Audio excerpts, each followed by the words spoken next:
Hey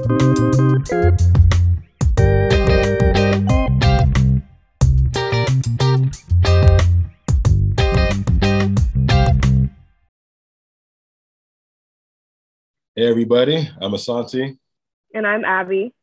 and this is the Life Outside the Box podcast. Today, we're interviewing Patrice about the gender stereotypes of diet culture. Happy to have you, Patrice. Before we jump into it, and before we get started, maybe you could say, a little bit about yourself, who you are, why you're here. Oh, for sure. So I'm Patrice. I'm from Fredericton, New Brunswick, and basically my story starts that I'm a university track athlete, but I also struggle sort of with body image and just eating disorders in general. So I'm here to touch on that and how that sort of connects with everything else in my life with doing sports and sort of where we can go from there because for a long time it was more associated towards women and young girls rather than men. So I'm sort of here to really show that like eating disorders and body dysmorphia has no gender. It can really affect anyone. Mhm. So, you are a fourth year university student, I believe, right? Yeah, fourth year university student at St. Thomas University. Very exciting. Can you touch a little bit on the big transition from high school to university? Yeah, for sure. So a lot of people, when I was in grade 12, told me university is a lot different. University is going to be a lot harder. Just because for myself, grade 12 was sort of a breeze. I had an excellent grades. It was easy. I enjoyed it. But then everyone warned me that like when I go to university, like my grades will drop and like I'll be like struggling academically because I personally I did not have good studying habits. Like I'll be honest, I showed up to the test and did it and got a good grade just because I listened in class and grasped the material, but never actually applied myself to like outperform, do extremely well. But then I got to university and honestly, it wasn't that hard. Like I did sort of the same thing, maybe studied a bit more, but the transition there was not really that hard. Really, the transition that was hard for me was really body image wise, just based on like previously growing up, I was really a big kid. And then in grade 10, 11, I decided to lose weight. So then by grade 12, I lost a lot of weight and I was sort of feeling better. And then I sort of wanted to go to university and be this new person, just sort of change like who I was and just like enter as a new person. But then that came along with a lot of challenges regarding body image wise. So, Patrice, I have a question. If maybe we could dive in a bit to that transition there that you were just talking about. Um, can you say kind of maybe what was the turning point where you were like, okay, I'm a big kid and I want to lose weight, and kind of how that developed into an eating disorder? Yeah, so really it was a New Year's Day and I wanted to challenge myself because I've always grew up wanting to achieve things, wanting to challenge myself and do big things. And then I knew like at that time I felt a bit different, but like Hmm. body image, body weight really didn't bother me. Like I was confident in who I was. So I thought like why not? Like this is a challenge, like it'll be impressive and like I also wanted to get more into like sports and just like be more stronger. So I thought like why not? Like this is a new year, new me, like I'll do something. And then really like it went off like fairly well. Like I just changed a couple of things, like just like exercising regularly or like eating more like a balanced meal and not taking like third and fourth plates, like just watching a little bit, but nothing really like too obsessive about it. And then like 1 year went by and lost about 60 pounds in 1 year, which is like a little bit over what is like the like healthy sort Mhm. of like weight loss because usually they recommend like about a pound per week. So that'd be 52, but not too far off. Mhm. But then it slowly started to get harder for me to lose weight. And then it does make sense because sort of how your body works is it'll adjust itself to whatever like you gave it. So Mhm. eventually it'll plateau. And then I was sort of upset about that plateau because I thought like I could lose more, like 60 pounds, that's good. But like, what if I got it to 100 pounds? So then I cut even more. And then it's sort of like this like area that's like borderline eating disorder, because I was really becoming a lot more picky, really watching a lot more of my portion, but still nothing too bad, but it was sort of like going there. And then afterwards, when I lost more, and that's when I entered university, I really wanted to perform extremely well and in track. And in my head, it was sort of, I need to lose more weight. Like I need to be like extremely fit. I need basically to look like these like star, like track star, like Hussein Bolt. I need this six pack. I need to have like clear muscle definition type of thing. So then I went on to like sort of count my calories and really look at what I was eating, but to a point where just like regular daily things, like if someone was like, hey, taste this like piece of a cookie, like that's not gonna harm me or anything. But then I had to go in the app and calculate how much fat would be in that like quarter of a cookie, and just like, so then basically it was sort of like I had no longer control over what I was eating. It's basically food was like controlling my life.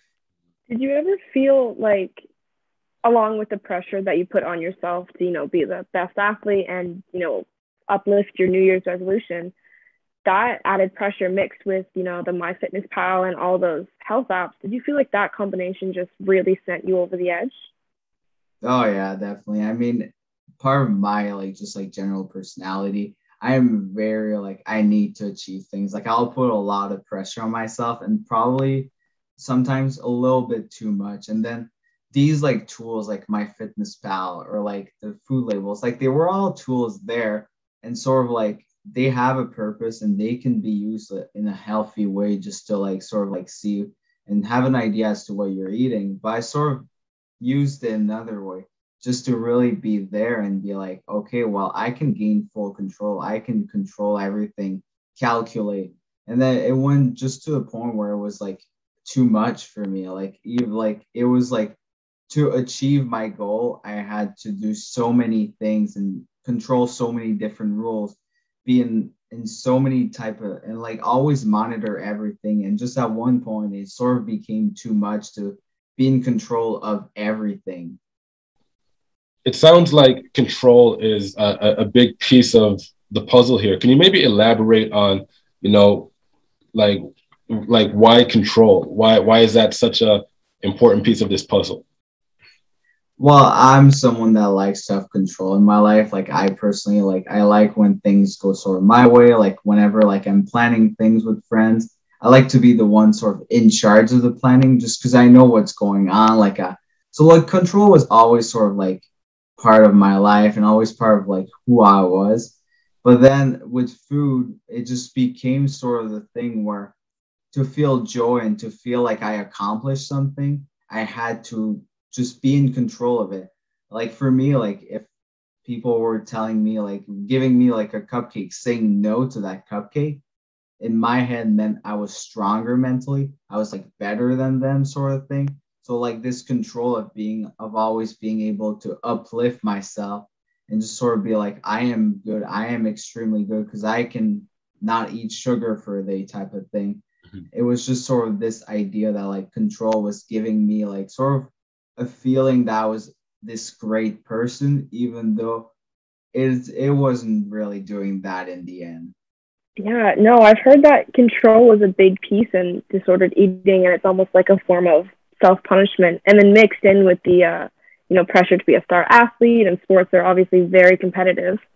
How, like, now in hindsight that you're, like, I guess on recovery, do you view, like what was your mindset? Do you have, like, a different perspective now in your mindset of, like, saying no to that cupcake or, like, logging in that piece of the cookie to MyFitnessPal? A lot of things have changed because I remember like when it got really bad and really when I decided that like things need to change, it was sort of the thing like if I ate like a piece of chocolate bar, I had to go and really run off the calories of that chocolate bar. But then it sort of became to a point where like I would get physically injured and not like able to like practice or do anything simply because I was always like constantly pushing myself to really perform to the max, really go at it. And then looking at that, it's sort of like it was just almost just a joke of everything. Like, why did I did do that? Like, I look back and I'm like, this makes no sense. Like, if I eat like, I don't know, like a Reese's piece, for example, like this won't like hinder my performance as well, because moderation and is the key here. It's like everything is good in moderation. Like that's sort of like where you want to go. And then that's sort of what I realized. I'm like, I can eat this like half cookie, this full cookie if I want to, like, and not like go and work out afterwards. I don't need to use my fitness pal. I can listen to my body because my body is a lot smarter than my brain sometimes. So I'm like, so it's more of like having faith in myself without like being that like I need to control everything. Like there's other mechanism in place, just like body wise, that exist and that've been there and that have allowed like humans to like survive for so long. And I just need to have faith that they work and just sort of listen to them and take a step back. Like it's okay if I don't control everything. For me, a question in my head that keeps like it's there is, when did you know that you had an eating disorder? Like when, like, I mean, you probably were doing a lot of these things that we've been talking about in terms of the habits you had at that time. But when did you know that this is a problem or, anything like that? Well, really for me, like when I sort of like thought like it could potentially be a problem was really when it'd be like in the evening and then my parents would offer me like a cookie and then I'd eat the cookie, but then it's like 10 p.m. and I have to go run 10 kilometers just to burn off that cookie. And then I thought to myself when I was running one time, there's something weird about this. Like this doesn't feel like what everyone else is doing. Like why am I sort of the only one that like has to like go through like this sort of like I get a tiny bit of a reward and then it's sort of like I enjoy running, but I was using it as a punishment for that tiny reward. So it's sort of like there's got to be like something. So then I did some research and then I talked with like counselors and just like friends that had struggled with like eating disorders and sort of like understanding their perspective, and then realized that although like it wasn't the same as like other eating disorders, it was really, but it had like some clear like kind of similarities with everything. That was like, well, maybe like I am struggling in one way, like who knows.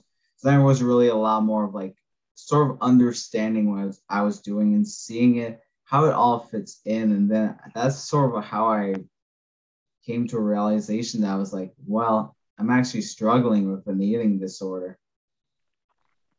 Yeah, no, for sure.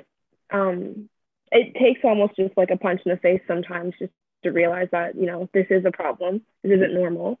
Do you feel like being a male with an eating disorder, and when eating disorders and disordered eating is usually associated with like women and young girls, do you think being a male kind of, I guess, prolonged or like made you like push aside even the idea of eating disorder? Oh yeah, for sure. Like, I mean, even when I came to a realization that I could have one, in my head it was like, nah, it can't be. Like, I'm a young guy, I'm an athlete, like it's gotta be something else. Like, because I went and like I saw doctors and talked about the thing, and like they all came to the same conclusion. But then in my head, it was just not processing. I just didn't want to like actually believe it. And then because all the people that I had talked to that had experienced eating disorders were all women. So then it was sort of the thing that I was like, well, basically, this is more of like a gender like thing. Like it's not like males can't have it. And then add on that, like athletes are often like looked as like being healthy and everything. In my head, I was like, I'm an athlete, I'm a male. There's no way I could be struggling with one. Like it doesn't make any sense.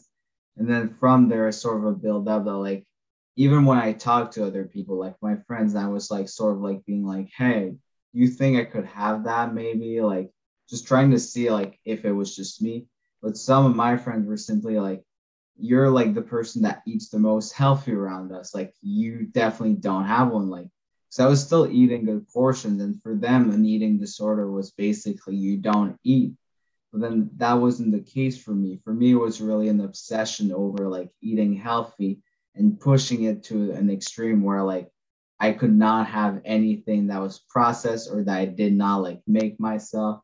That's sort of the thing. But like eventually I was like, I gotta be struggling, even though I didn't want to admit it, because in my head it was really more of like a woman thing.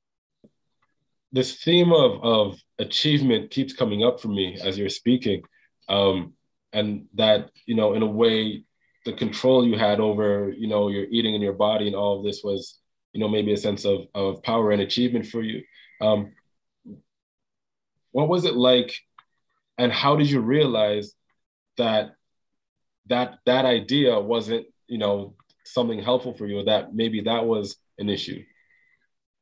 Well, really, it sort of loops back to just this thing where I was like punishing myself and thinking that punishment was actually like sort of an achievement because I was like being in control. I was sort of like, well, if I do this and then I do this, then I achieved everything. Like I'm maintaining this like healthy boy like image type of thing.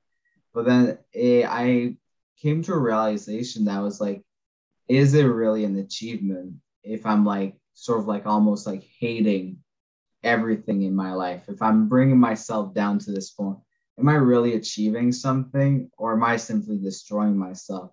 And then it was sort of like, because I have like a go getter attitude, like I want to achieve things. So I was like, maybe I can just like rewire my brain to think that like just like having a healthy relationship with food, that's in the end the achievement. It's not being like control and just having power over everything. It's simply being okay, like having a treat here and there and like exercising in a healthy manner. And that's sort of like where I took myself, was to be like, I can achieve something greater than like what I anticipated when I first started. How did you manage to like rewire your brain? Was it like a sudden like change and you're like, okay, I'm gonna fix this, I'm gonna deal with this, I'm gonna get help, or is it still kind of like an everyday struggle? Oh, it's definitely like, and like some weeks, like some months, will like are very easy. Like there's no problems, I can do it. But then there's always sort of like a relapse where I'm like I'm questioning like, did I make the right choice? Like when I was in control, like I was like in my head, it's like I was healthier, like I had more control. So it's sort of like I do get these thoughts sometimes. I'm like, did I really make the best choice? And sort of thing. But it's just always reminding myself, and really that's like the key part for me, is always reminding myself as to why I'm doing it. And it's just to achieve this like goal of having a healthy relationship with food. Like it's not easy. It takes it is a struggle, and like it does like come and go, but in the end like it is a lot better than what it used to be, because at first like it'd be like I'd be second guessing myself nearly like every hour, almost being like, am I doing the right thing? Am I doing the right thing? But now I can go on weeks without even thinking about it. So it's sort of like a slow progression. And then I'm hoping that eventually at one point it'll be sort of the thing that I don't have to like convince myself I made the right choice. I'll just know I made the right choice. Nice. So, Patrice, if we could maybe, you know, change gears a little bit. One of the things that you talk about is diet culture. So, could you maybe talk a bit about diet culture and what are your feelings on it?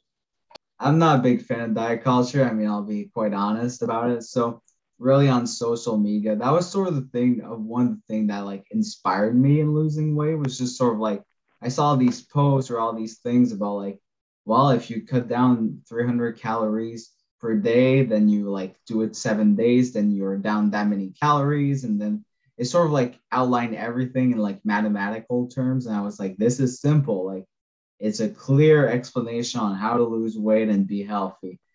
But then it's sort of like they promote so many unhealthy eating habits. Like there's so many diets out there that are below like what like an average, what a 5 year old needs for a maintenance, like calorie wise, like below 1200. And then there's so many, they're so restrictive. And then it's sort of like if you fail to do it, then it's sort of like you're a failure in their terms.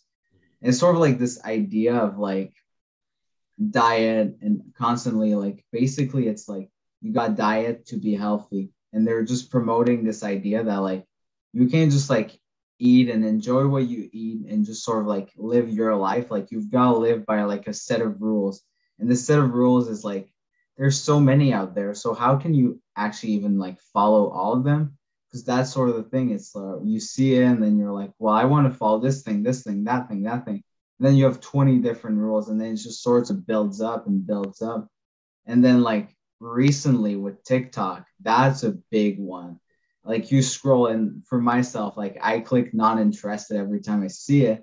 But it's like every like 5 videos, there's one about like diet culture. It's like low calories, high protein meals. And it's just like always like reinforcing the idea. And I'm like, if I'm seeing it as constantly, like there's so many people that are like just seeing it every day. And this idea that like this diet is like the best because this person that's promoting it is does look like have like a healthy body in appearance and looks like very muscular and everything. We're sort of like, are they even following their own diet? And that's sort of the thing that I'm questioning. Because if you're eating 1,200 calories, there's no way that you can build up muscle mass. No, absolutely. Social media is just such a double-ended sword where it's, there's harmless, entertainment and fun, and then there's, diet culture. And one thing that I found on TikTok especially is there's all this like hype around the right way to have a body and just promoting like you need to do this, this, and this, and then you'll look like this. And it's just so damaging. And, did you ever have like that aha moment or that one post where you're like, this is ridiculous. This is not true and this is harmful?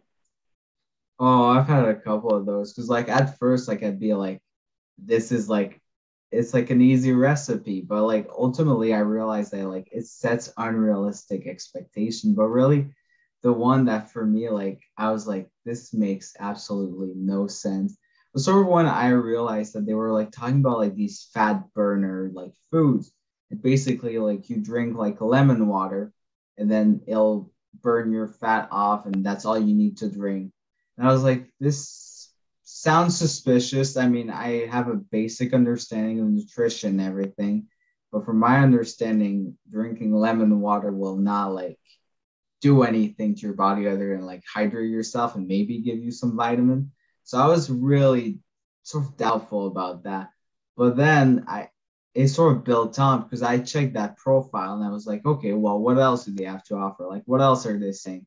And then they were really emphasizing the idea that like you should eat like a whole day, like as much as you want, sort of like just like eat so much that you feel sick, and then don't eat for a whole week. And then in my head, it was like, how does this make any sense? Like, because you gotta like eat to like survive, like that's sort of the thing. So I was like, yeah, if you eat a lot one day, it doesn't like the math is not that like if you eat like 10,000 calories in one day that like you're good for a week. Like this doesn't make any sense. And then I did more research on it and then sort of like came to a realization that like there's a lot of lies and these like posts like seem normal, seem appealing. The person promoting it is looks healthy. So you're just like sort of like swaying to believing that it's like, oh well, that's gotta be healthy. That's gotta be the way to do it. But then I was like, nah, like it doesn't work like that. And then sort of like now I'm just like looking at them and just like sometimes if I have the patience, I just comment back some things, sort of like just if someone sees the comment, doesn't need to believe me, but needs to question like the content and be like, is this truly like this lead to this, or is this simply false information? These messages are obviously out there, flooding social media. What can we do to like protect ourselves from them and to kind of separate the real from the fake, or like how do we protect ourselves? Well, that's the hard part is like there's so many information just on social media in general, and then fact checking everything is almost like an impossible job just because we're bombarded with messages every day. So then my biggest recommendation in this would simply be sort of like without looking at social media, sort of like understand sort of like just basic nutrition, basic things that like that way when you see some information, you can question it. You can be like, well, based on my understanding, this doesn't make sense. Like I'll search. Or if that's like something that people aren't into it, you can simply not want to look at any diet culture. Like you can block all this content and simply not be exposed to it. Don't interact with it, because these social medias are simply like algorithm. The more you interact with that type of content, the more it'll show up. So if you really block that content away from your life, you won't have to interact with it. You won't have to face that sort of like disinformation about nutrition, and you can just live your life just following what works for you, because everyone's different. It's sort of like that keto diet, paleo diet, or all these diets. It's sort of like it might work for one person, but just because it worked for that person doesn't mean you'll see any of the same results, because there's also the part of genetics that come into play. So there's so many different factors. So it's like the two things, it's either you got to educate yourself and sort of understand just sort of how it works out, or you really block the content off social media and don't interact with it and just sort of live your life. I think that's great advice. Just, creating your own algorithm and, choosing to view what suits you and suits your mental health. So my question, Patrice, is like, what did you do? Like, was it kind of like a trial and error to retrain, your brain and your body and get yourself back to what your body and your genetics is like meant for you to be? Like, was it kind of like a trial and error thing? Oh yeah, it was a big trial and error thing. Like at first, like I had no idea. Like when I came off like my fitness pal, which was telling me like this is the amount of calories I need per day. Like afterwards, I was sort of like, well, how much do I really need to eat? Like I had no clue. I was just sitting there, and then I sort of like ate a bowl of cereal, and then I'm like, what do I feel full? Is that like enough for me? Do I need more? So it was sort of like really like working with my body and like trying to be in tune with it and sort of like understanding like if I feel this way, then I am full, like I don't need anything else. But if like I'm feeling this way, like, well, maybe I should have a little bit more. And sort of the thing of like one thing that I've like banned before, like trying to like have a healthy relationship with food was snacks. Because like in my head, snacking was like horrible. It was the worst thing. But then after like taking some nutrition courses and just understanding, snacking is actually a great thing. Just like it has a lot of benefits if you eat like good snacks and not just like snacks on like a lot of like processed food all the time. And like if you do it in a balanced way, like it is so positive. So in my head, it was also just sort of like I am hungry, I am allowed to eat type of thing. It's like I don't need to like wait till like the supper and just like basically starve myself and just be there like in misery. Like I can eat a little something and then still have the supper. Like it was sort of like a lot of learning and just a lot of challenging those like rules that I've like imposed myself in the past years. It seems like we're kind of on this path. So, what are the lessons you've taken from your journey, and what do you want to say to the world about that? Well, the first one is just like be open about it and talk about it. Cause like once I opened up about it and really talked to people that was struggling, like that's when I got like the most support and like the most ideas and like felt like I was making the right decision, sort of thing. Like it was the right decision to do. But it's like prior, it's like I'm there, I'm alone with my thoughts, and like thoughts can consume you and really destroy you. So it's really just like have support, find like a good like support system that works for you. Because for me, it was really just like talking to my friends, just like reaching out and being like, hey, I'm thinking about this. Does this make any sense? And like, because I needed people to be extremely blunt with me and just be like, what you're saying is complete nonsense. Like, wake up. Like, that's sort of what worked for me.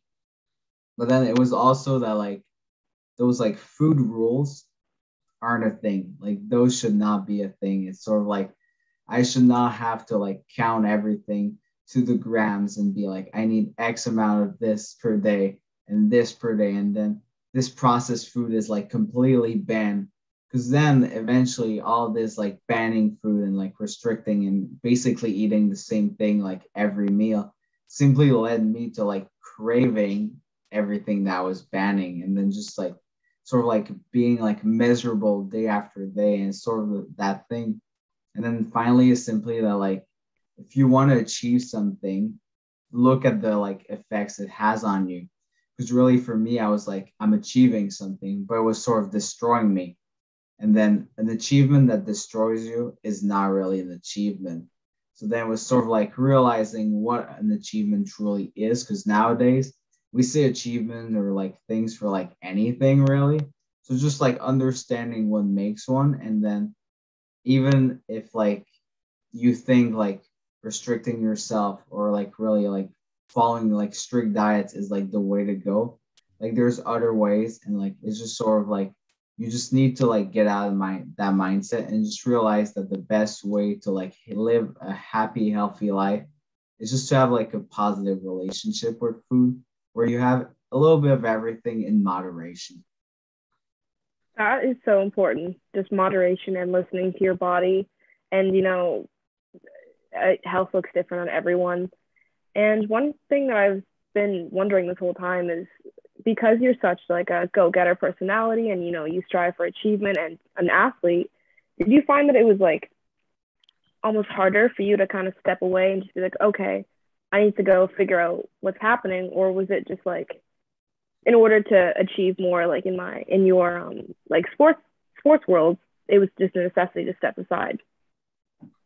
It's a mix of both, to be completely honest. Like part of me, like when I was like at my worst, like I could not perform. Like I was struggling to like complete workouts and things. And then the sort of the thing that like in my head it was like, if I really want to be able to like actually perform and actually like have a chance of like winning anything or like doing well in the race, I sort of like need to change. Like I don't have a choice, because otherwise like I'll just like keep going down, probably injure myself more.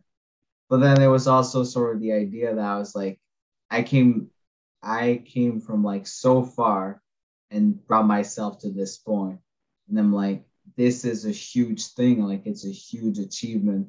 And I'm like, if I let go of that, well, like what is preventing me from simply going back in time and going back to that spot where I was? Like there's no safeguards in place. So I was like, it was a challenge where I had to like accept that like things will change, and like sort of like I just need to do like what's best health wise for myself, despite like it might not be like what I wanted. If there was something that you could say to your younger self, what would it be?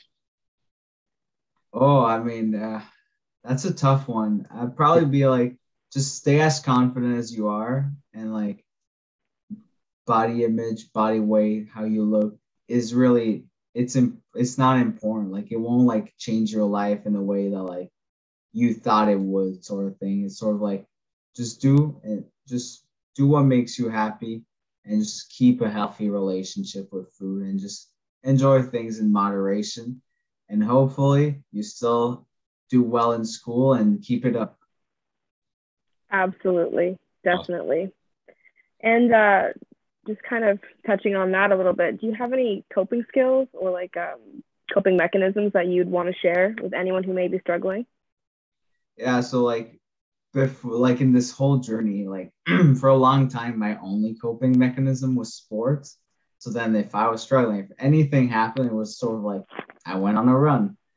And then like it is a good one, but like it can't be the only one, type of thing. So then from there, I like learn of like different things that work for me. Like one that works well for me, simply reading, like just reading a book and just like relaxing.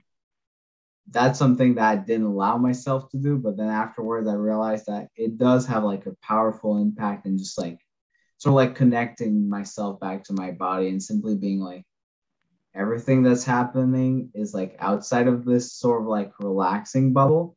We'll take a minute, read a book. And then my other one is just like for myself is just like playing with dogs. I have lots of friends that have dogs. So I just go over and I play with their dogs, and I just like sort of like dog sit them. And then it just works for me because it's sort of like all this energy and all like their almost their innocence is like just I'm like, if they can be as happy as that just for chasing a ball, well maybe like I don't need to overthink everything and really like need to control. I can just be in the moment and just like sort of enjoy my life, because like life, it's a lot of years but it also passes extremely fast if you don't do things that you enjoy. So it's sort of thing that I'm like, I sort of just want to be a dog and just like live in the moment and just enjoy doing things. And if it is chasing a ball, I'd be chasing a ball. That's awesome. So I guess, for me now, I'm thinking, what keeps you from going back to where you were before? Like, what are the things that really, you really lean on? It's really like for myself, it's really people. Like I talk to people and I'm just like, this is like where I'm at. Like I really want to stay in this spot. Like I don't want to go back in any way. And then they're just there supporting me like throughout the things. Cause like I'll get these weird thoughts where I'm like, well, I should maybe like I go back. Like, will it not like be better for me if I download my fitness pal and start counting everything? Like at least I'll be like, I'll have a better understanding of my body. And it's just those things, but it's sort of like always remembering that like there's a reason I left this like part of my life that I've like chose to like move forward from it. And it's just like I sometimes just need reassurance. And if by myself it doesn't work, I just reach out to people that just sort of like confirm what I'm thinking. And then from there for myself, it's just sort of like it makes sense. Like these thoughts are just like thoughts. I just need to push and move forward. And then from there, it's just sort of like everything sort of like gets rolling and then everything works well. One final question was now that you've been able to go through recovery and kind of rework your brain and learn skills and methods that you may not have learned otherwise, what are you most looking forward to in your future? I mean, it really is to just like, I personally want to just like share my story and just like show people a couple of things. The first one, that like eating disorder doesn't have a gender, doesn't have like a body type, doesn't like, you don't need to look like one thing to have it. Like, I'm an athlete, I'm a male, I'm young. If based on the stereotype, I do not fit that description at all. Like, I could not be struggling. So, sort of be the thing that like, I want people to know that like it is okay if they're struggling. And I just want to do it by sharing my story. But I'm also just looking forward at just like sort of living my life. Because the past like 2 years or so, like when I was really at my lowest, sort of like I didn't really live my life. I was constantly like thinking about like calories, constantly like inputting numbers, just calculating everything on the daily. And there's a lot of like things that I've missed out on. And I'm like, I don't want to make those same mistakes. I just sort of want to live my life and just like from now until like the end, it's sort of like I just want to like be able to look back and be like, that was one heck of a life. Nice. I don't know about you, Abby, but I think that's a great place to maybe, put a I pause think so too. conversation. Yeah, Patrice, it's awesome stuff, man. Really proud of you. You're also very just inspirational. Thank you, man. I appreciate you just being you and coming to the show. Well, really, thank you for having me on here and just like giving me a chance to talk about my story. I mean, I enjoyed it. It was a great time.